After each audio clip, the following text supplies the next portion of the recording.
एक बार गौतम बुद्ध अपने प्रवास के दौरान गांव के लोगों को प्रवचन दे रहे थे और उन्हें बता रहे थे कि तुम्हें अपने जीवन को संतुलित तरीके से जीना चाहिए।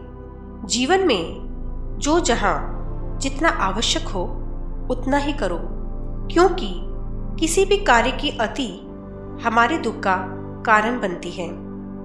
यदि किसी को कुछ अच्छा लगता है तो वो उसे और अधिक अपने पास रखना चाहता है, परंतु प्रकृति में हर चीज नश्वर है, एक ना एक दिन समाप्त होने वाली है और जब वो समाप्त होगी तब दुख उत्पन्न होता है और वह दुख ही हमारे मन को अशांत कर देता है और अशांत मन बुद्धि का नाश करता है। हम नहीं समझ पाते कि हमें क्या करना चाहिए। हमारे चारों तरफ उथल पुथल मच जाती है, इसे ही भ्रम कहते हैं। इस भ्रम के कारण ही हम भूल जाते हैं कि हमारा जन्म किस कार्य के लिए हुआ है। हम अपने वास्तविक स्वरूप का ज्ञान नहीं कर पाते, इसलिए सम्यक व्यवहार और सम्यक विचार हमारे जीवन को संतुलित रखता है।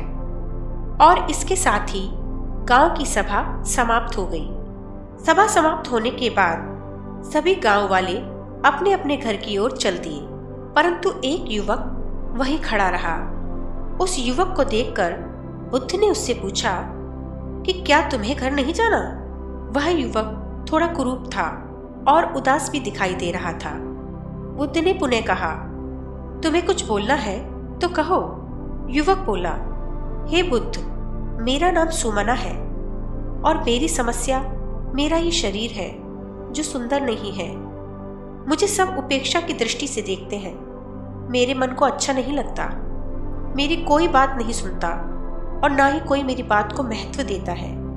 मैं सबके सामने अपनी बात कहता हूँ, पर कोई मेरी तरफ ध्यान ही नहीं देता। लोग मुझसे दूर रहते हैं, इसलिए मैंने सबसे बात करना छोड़ दिया है। अब मेरा किसी काम में मन नहीं लगता। मैं अकेला महसूस करता हूँ। मैं क्या करूँ? आप ही बताइए। बुद्ध ने कहा, तुम उदास मत हो, तुम तो सुमना हो, अच्छे मन वाले हो। दोष तुम्हारी देह का नहीं, तुम्हारे व्यक्तित्व का है, जिसे तुमने संवारना छोड़ दिया है। हमारे पास जो नहीं है हम उसके लिए विलाप करते हैं और जो है उसको निखारना छोड़ देते हैं। लापरवाही करने से अच्छी चीजें भी खराब हो जाती हैं। अपने व्यक्तित्व पर काम करो, तुम्हारी देह खुद ब खुद सुंदर प्रतीत होने लगेगी। सुमना बोला, व्यक्तित्व पर ध्यान दूं, पर कैसे? तब बुद्ध ने कहा, बताता हूं। तुम्हें अपने अंदर कुछ परिवर्तन लाने होंगे जिससे व्यक्तित्व आकर्षक बनेगा। सुमना ने कहा, वे कौन से परिवर्तन हैं जो मुझे अपने अंदर लाने होंगे जिससे मेरा व्यक्तित्व आकर्षक हो जाएगा? बुद्ध ने कहा, सुनो, पहला परिवर्तन तुम्हें अपने अंदर ये लाना होगा कि जो तुम्हारी कमी है उसको स्वीकार करो, अपने मन को उसके लिए तैयार करो और अपने अंदर जो कमी है उसको अपनी ताकत बनाओ। सोचो, कोयले की खान से ही हीरा निकलता है। अपनी कमजोरी को दूर करते करते तुम आत्मविश्वास से भर जाओगे और आत्मविश्वास की चमक देह की चमक को फीका कर देती है। अब सुमना, तुम्हें दूसरा काम यह करना है कि अपने बात करने के तरीके को सही करो, क्योंकि बात करने के तरीके से हमारे व्यक्तित्व का पता लगता है। वाणी के गलत प्रयोग से सुंदर देह वाले भी उपेक्षा के पात्र बन जाते हैं। सम्यक वाणी ही हमें सुंदर प्रतीत करवाती है। कम बोलो, सुनो ज्यादा। जब हम किसी को सही तरीके से सुनते हैं तो उत्तर भी सही तरीके से दे पाते हैं, अन्यथा हम बेतुकी और मुद्दे से हटकर बातें करने लगते हैं और कोई भी व्यक्ति फिर हमारी बातों में रुचि नहीं लेता। इसलिए इसमें सुधार करो। तीसरा काम तुम्हें यह करना है कि किसी एक काम में जो भी तुम्हारी रुचि का हो उसमें कुशलता लाओ, क्योंकि वही काम तुम्हारी पहचान बन जाएगा। फिर कोई तुम्हारे देह को नहीं देखेगा। सम्यक कर्म ही सम्यक व्यक्तित्व प्रदान करता है। अपने कर्म में जो व्यक्ति प्रवीण होता है वह स्वयं ही सुंदर दिखाई देने लगता है। आकर्षक व्यक्तित्व पाने के लिए चौथा काम तुम्हें यह करना है कि चलने फिरने, उठने बैठने के सही तरीके अपनाओ, कंधे पे सिर को सीधा करके बैठो। बातचीत के समय अपने हाथों के इशारे से अपनी बात कहो, तब लोग आपकी बात को एकाग्रता से सुनते हैं।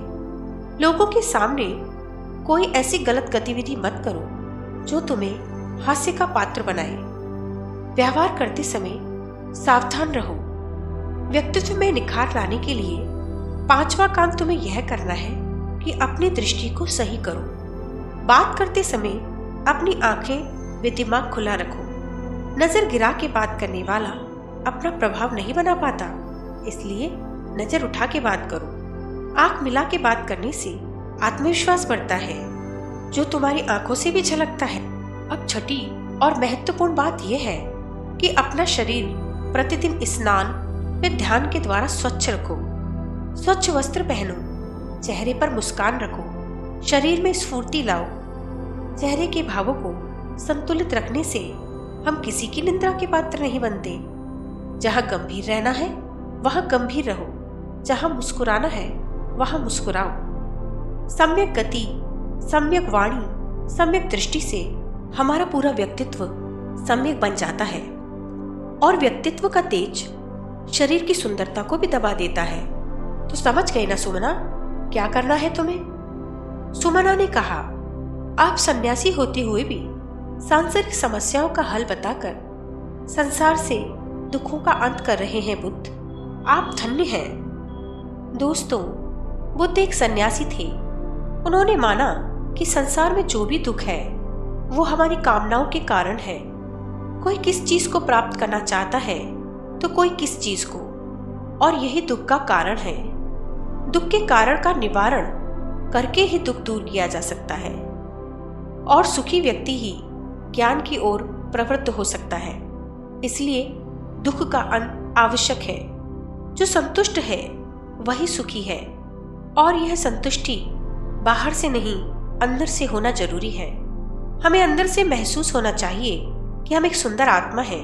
शरीर तो बस एक साधन है कर्म करने का।